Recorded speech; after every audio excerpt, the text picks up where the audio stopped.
Hey guys, how you going? So welcome to the third video of chapter 2. This is the last video, and in this video we're going to take a look at organic molecules. What are organic molecules and what are the different categories and their functions and structures, okay? So let's jump into it. Okay, organic molecules. So organic molecules are basically any molecule that is essential for the development and structure of organisms. Okay, so they're essential for life. Yeah, and so there are four main types of organic molecules.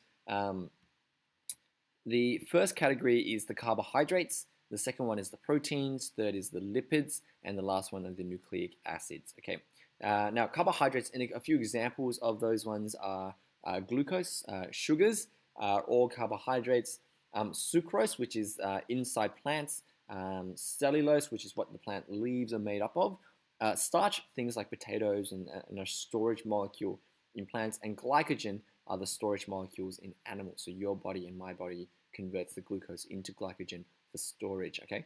In a general sense, a lot of the carbohydrates have an OSE kind of ending in their name, and that usually is an indication that it's a carbohydrate, yeah? Now, carbohydrates are essentially used for energy and structure inside of the cell, okay? The second category is the proteins. Your proteins are made up of amino acids, and they form things like your enzymes and your hormones, and also they're the structural fibers in your body. That's actually what a lot of your cells are made up of. Yeah, it's actually made up of proteins, and they're designed for structure and signaling and things like that. Okay, lipids. Lipids are in the same category, or they're the overall kind of umbrella term for things like fats and oils in your body. Okay, and so phospholipids, this phospholipid bilayer is a form of lipid mixed together with a phosphate. Fats and oils in your body are also formed lipids, and lipids are really important for structure and function as well, as a bit of kind of providing a bit of energy and reserves. And then the last one is the nucleic acids. Your DNA and your RNA, deoxyribonucleic acid and ribonucleic acids are what allows your body to store genetic material.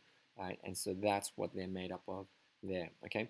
And each one are these large molecules made up of a small building block that form the structure of these large molecules, okay? So I want you to think along those lines, yeah? So the building blocks of the cell are down here, and then the larger units of the cell are here, okay? So that top level there are your glucose, yeah? Your glucose is the basic building block of the cell, and then what happens is as it builds on these subunits, it forms your larger units, which is your carbohydrate, or otherwise known as your polysaccharides, yeah, which I'll talk about in more detail. Amino acids are the basic building blocks of proteins. Triglycerides are the basic building blocks of fats, oils, and waxes, and then nucleotides are the basic building blocks of nucleic acid. Yeah, I'm going to go into each of those in more details in the following slides. Okay, so let's start with the carbohydrates. They're the most basic of the four categories, and they are also your primary source of energy. Yeah, so carbohydrates is where you get your energy from. And so you know how they talk about exercise and eating carbs. The word carbs is referring to carbohydrates because they're the molecules that you break down to get the energy that you need so that you can live your life, however you want it. Okay. And each carbohydrate is made up of a basic subunit called a monosaccharide. Mono meaning singular, saccharide meaning sugar. Okay, so a monosaccharide is one sugar molecule, and so that's the most fundamental one is glucose. Yeah, every organism uses glucose as a form of energy to live and to function. Okay, and so that's what glucose looks like. Here's the chemical composition of glucose, C6H12O6. You can see chemistry coming into it again. 6 molecules of carbon attached to 12 molecules of hydrogen and 6 molecules of oxygen. And it forms this hexagon ring that you see there. Yeah, this hexagon ring and a few kind of branches sticking out of that ring. The black is the carbon, the blue is the hydrogen, and the red is the oxygen. Okay.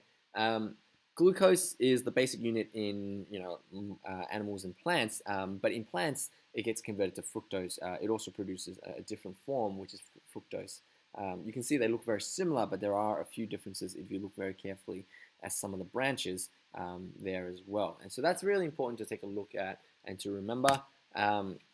And so when you have two monosaccharide molecules joined together, then you get what we call a disaccharide. Yeah, meaning two, saccharide meaning sugar.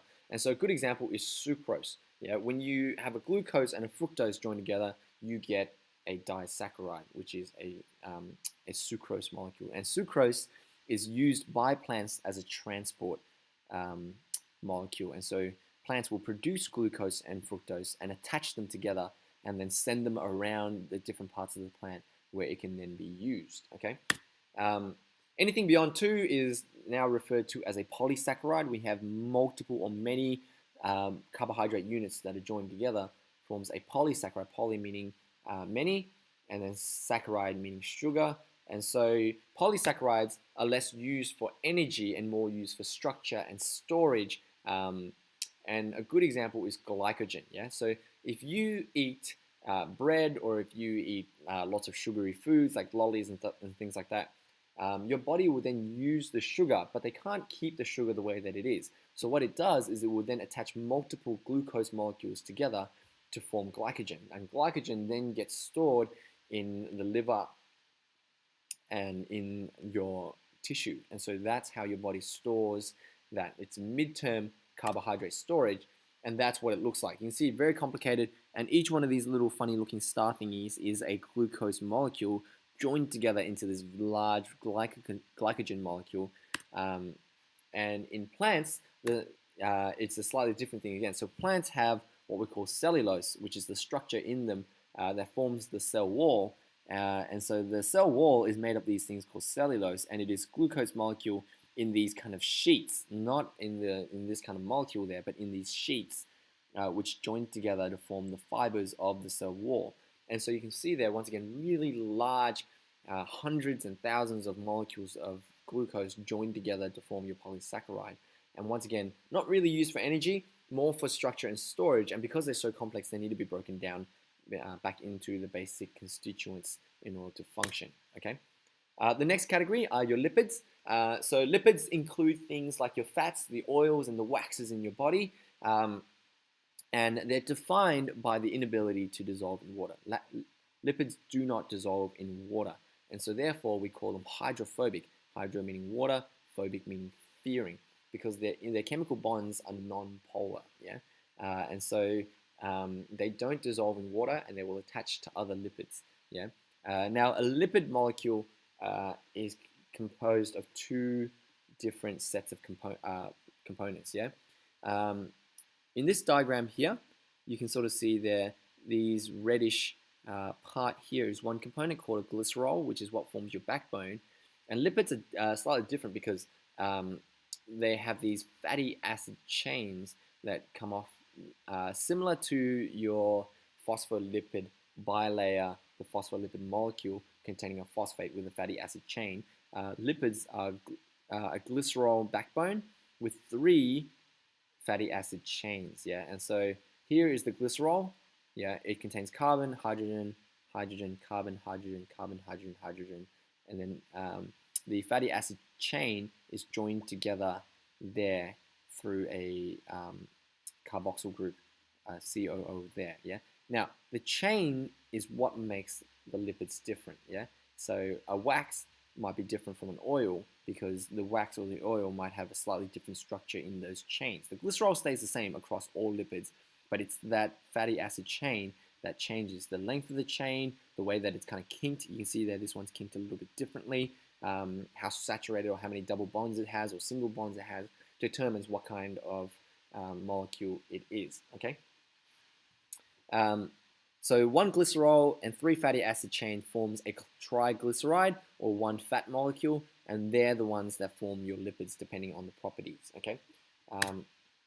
Now the next category is the proteins. Proteins are structural compounds. Yeah, they are the most complicated of the molecules, and they can be the largest of the molecule. Yeah, they're made up of the amino acid, which we've already talked about earlier in the chapter, which is one unit of the protein, and each amino acid is composed up of a amino group on this side a carboxyl group on this side, and what we call a side chain or the R chain on the bottom side, all attached to one carbon backbone with a hydrogen molecule attached to it. Yeah, that's an amino acid, right? And so what happens is the side chain gives the amino acid its individual property. Each amino acid is different from each other amino acid through the side chain. Yeah, there are 500 different types of amino acids, and I don't really know why that's rubbed out there, but I'm just going to remove that.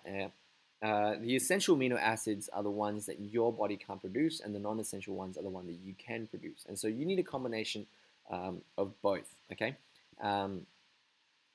So when you join multiple amino acid groups together, then you form what we call a polypeptide chain. Yeah, a peptide is referring to the peptide bond that forms between chains, and then polypeptide meaning multiple. Yeah, so one or more polypeptide chains will form your protein that have been folded together.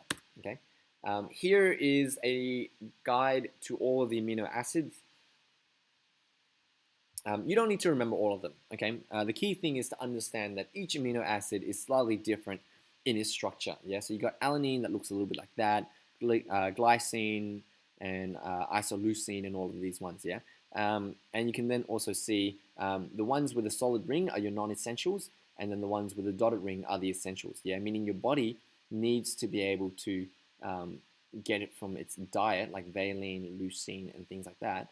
And then the other ones, alanine, glycine, proline, and stuff like that, can be produced inside the body. And so that's why your diet is really essential, because if you don't have enough of amino acids of a certain type, your body can't use and produce that in the body, and so it needs to get it from the food. And then you're compromising some of the structure in your body, like your bones, for example. Okay. And here, this is what it looks like. Yeah. So if you have one amino acid here, yeah, right, with your carbon, your R chain, your amino group, and the carboxyl group, and then you've got another one on this side here. Once again, a different side chain, amino group, and carboxyl group.